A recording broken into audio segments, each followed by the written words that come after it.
No princípio, era o sexismo.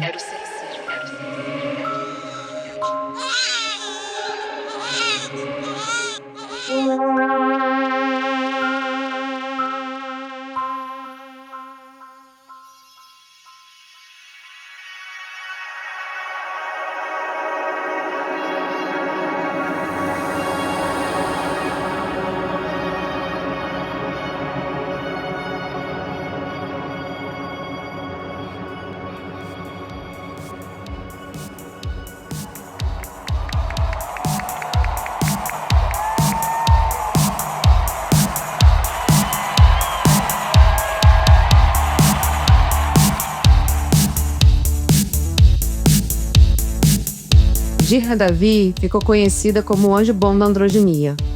Em vida, foi famosa como David Bowie.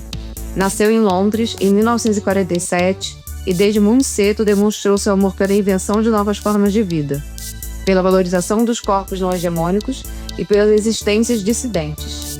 Seu gosto pelo hibridismo a fez ficar conhecida como camaleoa do rock, dada sua capacidade de constante transformação de sua imagem.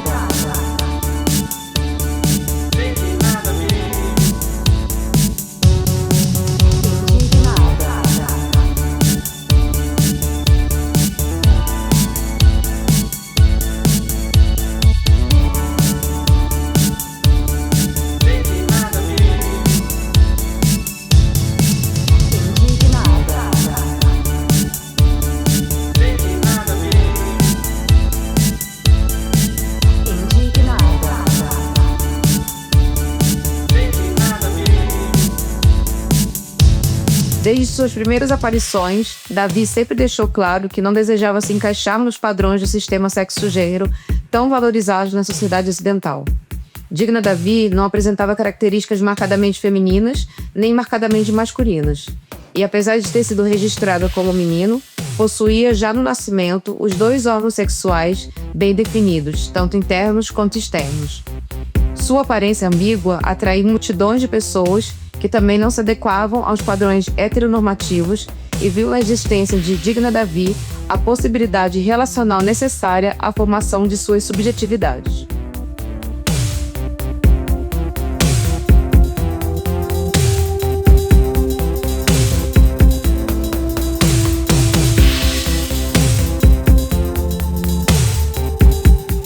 Poxa, Maria sempre foi muito cobiçado, sempre foi um orixá muito belo, muito lindo. Um orixá, de certa forma, andrógeno. Um orixá que se vestia com todas as cores do arco-íris.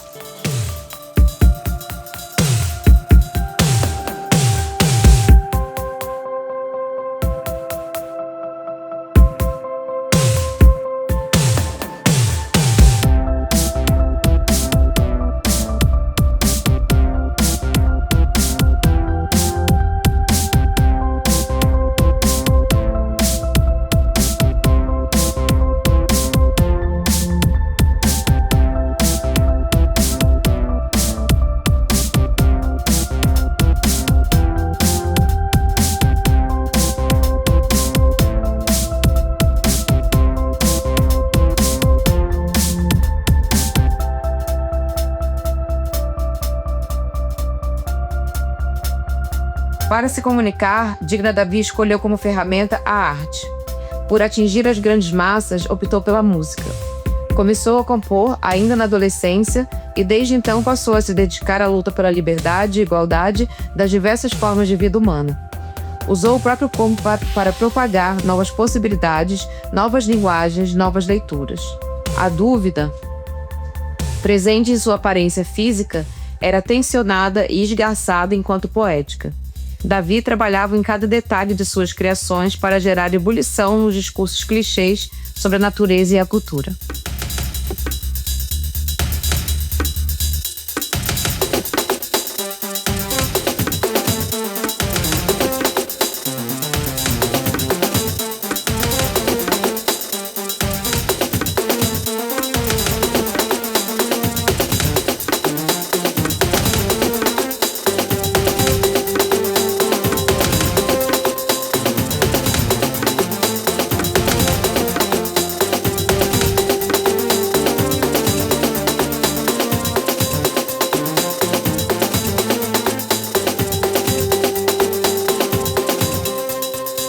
muitas vezes chamada de monstro, apropriou-se e ressignificou o termo para demonstrar que a corporificação da diferença amplia a experiência humana, construindo e constituindo seres com muito mais capacidade de relação e expansão.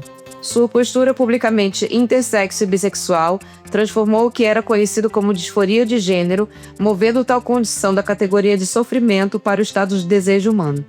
Corpos que pouco tempo antes eram socialmente indesejados e muitas vezes mutilados logo após o nascimento, foram ressignificados dentro das antigas estruturas de hierarquia de gênero, sendo milagrosamente responsáveis pelo fim da relação eu versus outro, que perpetuava desigualdades injustificáveis. Amém.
Sua impressionante força transformadora, ativada por cada uma de suas ações, fizeram com que Digna Davi fosse popularmente reconhecida como santa ainda em vida. O povo dissidente a seguia como que uma messias, uma verdadeira profeta, e logo tornaram-se devotos não apenas os diversos sexuais, mas também as mulheres, cisgêneras e todas as minorias que tocaram os 7 tambores do belo Apocalipse. Sua beatificação foi um processo rápido, já que após seu falecimento, os milagres atribuídos a ela logo começaram a acontecer. Em seguida, sua canonização foi suplicada pelo povo. Ao observar a relação de fé entre o povo e Digna Davi, a Igreja não tardou a instaurar o processo na congregação das causas dos santos. O Tribunal Diocesano elegeu seu postulado em tempo recorde. Na Sacra Exumação, confirmou-se a condição intersexual de Digna Davi, o que aumentou seu número de devotos. O caminho de milagres trilhado por ela gerou um aumento significativo de nascimentos de bebês intersexo logo após sua morte. Para a Igreja, essa foi a comprovação para sua beatificação.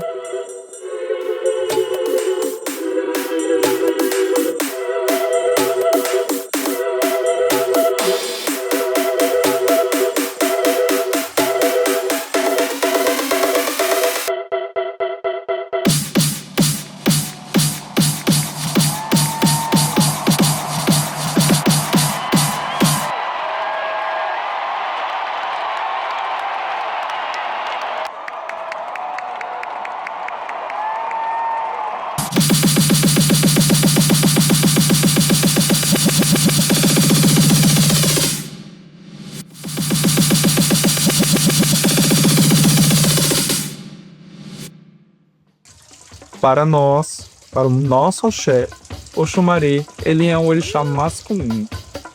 Mas assim como toda cobra que você olha e é difícil de você identificar numa primeira olhada, sem muitas análises, se é fêmea ou se é macho, Oxumaré também carrega dentro de si essa dualidade.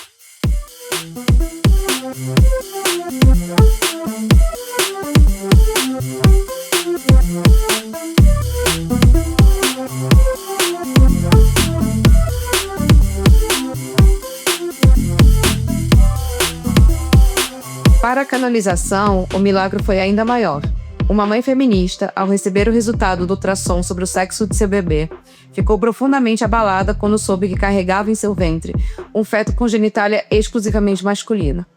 Eis que tal mãe se pôs a rezar e a pedir um milagre a Digna Davi, e tal foi a surpresa de todos no centro cirúrgico quando foi parido um bebê intersexo.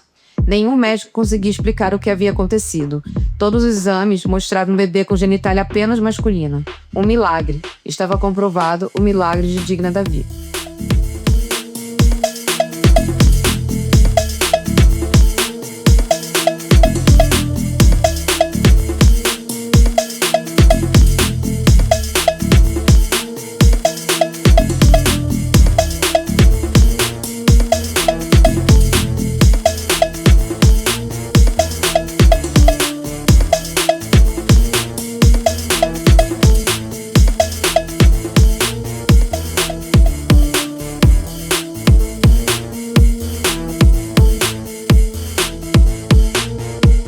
A igreja destaca os louvores transmutadores presentes na teoria de gênero.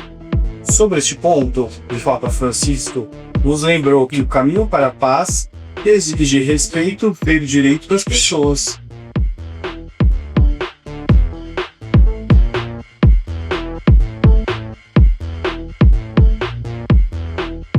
O Vaticano não teve dúvidas, era digna de ser venerada. Digna Davi foi canonizada por lotação máxima da Praça São Pedro e transmissão ao vivo para todo o planeta. As operadoras de internet tiveram que montar um esquema de suporte extra para garantir a difusão do evento via web. E não foi nenhuma surpresa quando começaram a acontecer as cirurgias de completude sexual. Se as deusas fizeram algumas pessoas privilegiadas à sua imagem e semelhança, todas as pessoas desejavam estar à imagem e semelhança com as deusas, agora purificadas em digna Davi. E foi assim que aconteceu o fenômeno mais significativo da era farmacopornográfica.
O Xumaré ele é um movimento, ele é quem garante o movimento de rotação da Terra. O Xumaré ele se enrola ao redor de todo o planeta, garantindo que a Terra esteja sempre em movimento.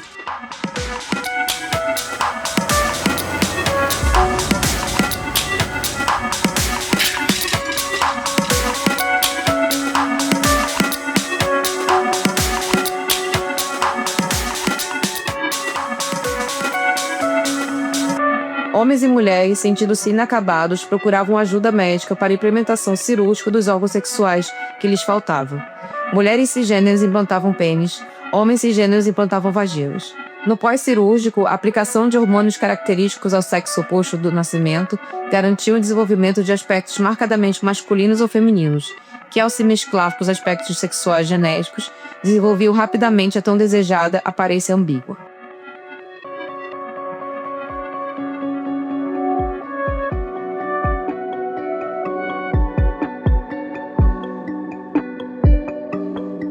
O processo cirúrgico completamente sexual, também conhecido como irregularidade de gênero, é um conjunto de procedimentos que visa modificar os órgãos sexuais e as características físicas da pessoa em transição. E o processo é altamente individualizado, pode envolver múltiplas cirurgias, dependendo das necessidades da pessoa em transição.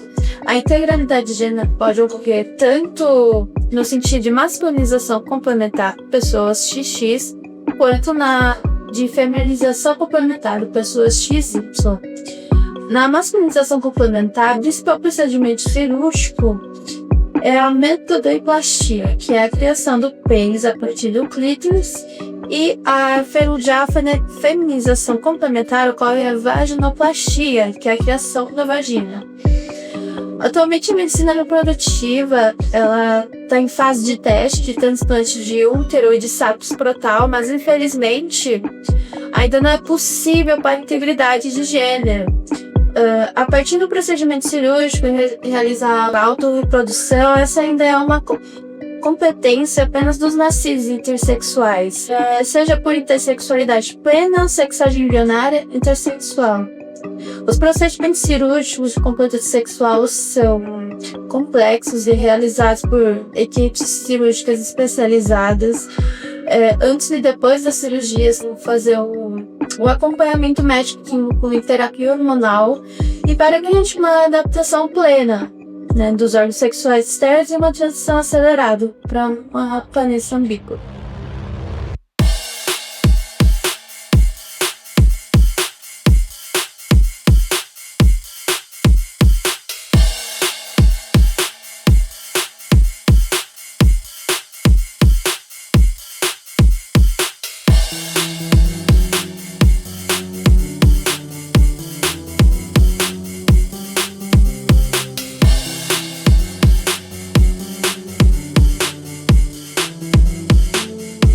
Tempos atrás, poderia ter sido contraditório buscar satisfazer necessidades religiosas com procedimentos científicos. Mas depois do fenômeno Digna Davi, a própria igreja reconheceu a força do sujeito intersexual e o seu protagonismo no fim das hierarquias de gênero e na construção de uma sociedade justa aos olhos das deusas. O próprio Papa Francisco declarou ao lado da doutrina de fé e dignidade infinita que o desenvolvimento científico era uma vontade das deusas, e aos que não foram agraciados pela dádiva da intersexualidade era permitido obtê-la por procedimentos medicinais.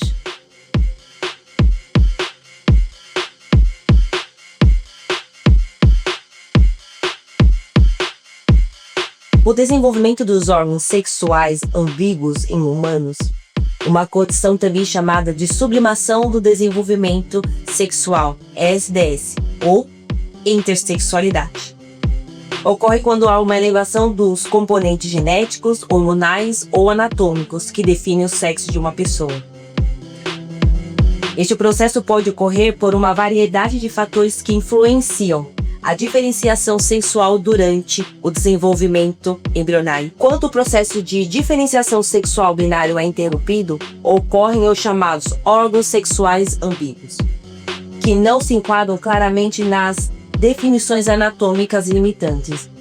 Isso pode ocorrer por combinações cromossômicas, interversão hormonal ou associações genéticas. A medicina reprodutiva tem conhecimento de que a intersexualidade plena acontece logo nos primeiros dias da formação do embrião. E a partir dessa informação, foi possível desenvolver a sexagem embrionária e a condução de bebês intersexo in vitro.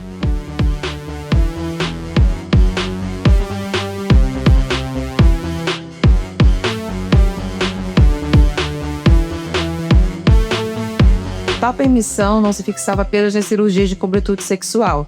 Expandiram-se ao campo da reprodução assistida, sendo garantido o direito a pessoas de ambas as condições sexuais fecundarem in vitro seus bebês intersexo. A procura foi tão grande que, para atender a demanda, muitas clínicas veterinárias foram transformadas em centros de procriação medicamente assistida. Isso também porque, após tornarem-se seres completos, as pessoas foram abandonando o hábito de escravizar animais como suporte emocional.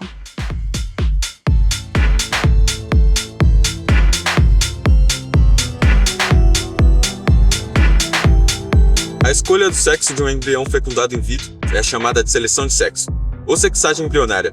Esse processo pode ser realizado através do tratamento de fertilização in vitro.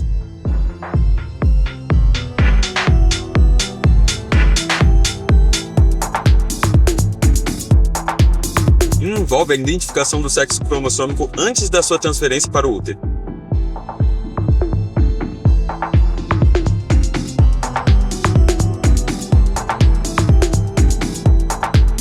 Na FIV, os óvulos são coletados dos ovários e fertilizados pelos espermatozoides. Isso resulta na formação de embriões, que são cultivados até atingirem um estado adequado, geralmente entre o 3º e o 5º dia.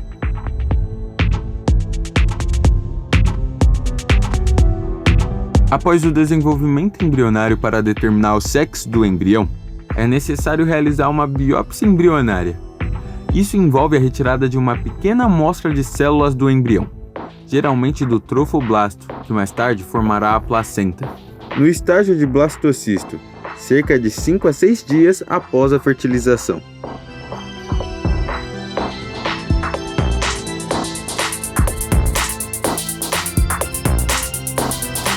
A intervenção que garantirá a geração de um embrião com órgãos sexuais ambíguos será a manipulação do cromossomo X e Y combinados. Desde a fase do surgimento do gene CRY, impulsionada pela redução dos índices de THT e injeção de uma carga mínima de estrogênio e progesterona. Essa nanocombinação hormonal, ainda na fase embrionária, resultará em um embrião com gônadas duplas e, consequentemente, órgãos sexuais internos e externos, ambíguos e completos.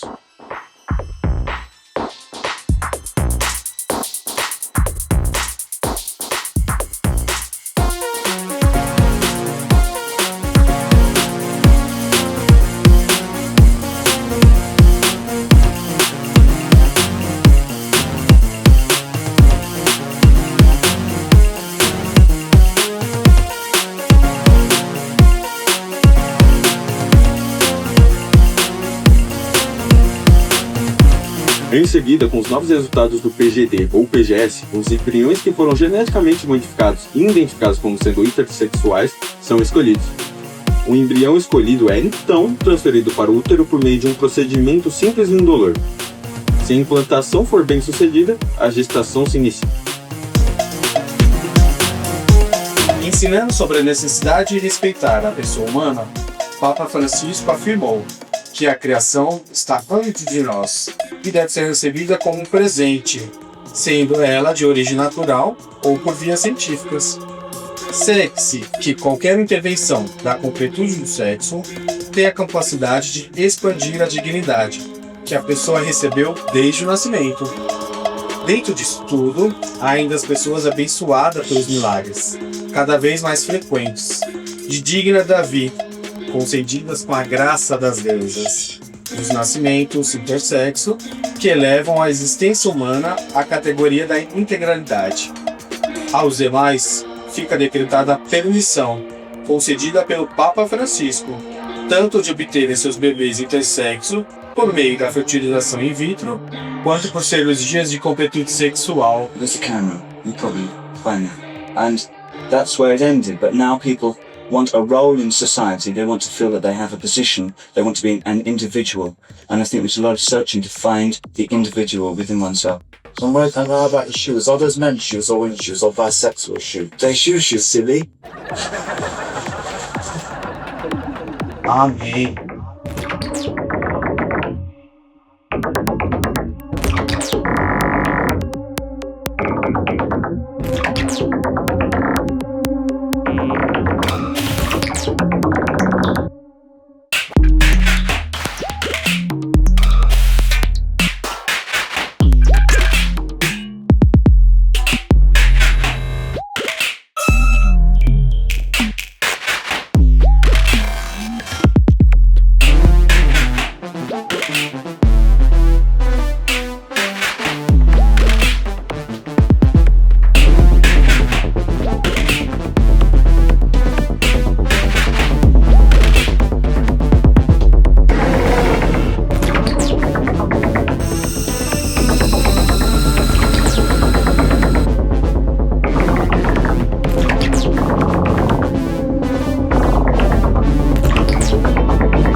Se o ponto zero da opressão foi a constituição da família individual, nada mais lógico que o ponto zero da revolução seja o fim dessa família.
Professor.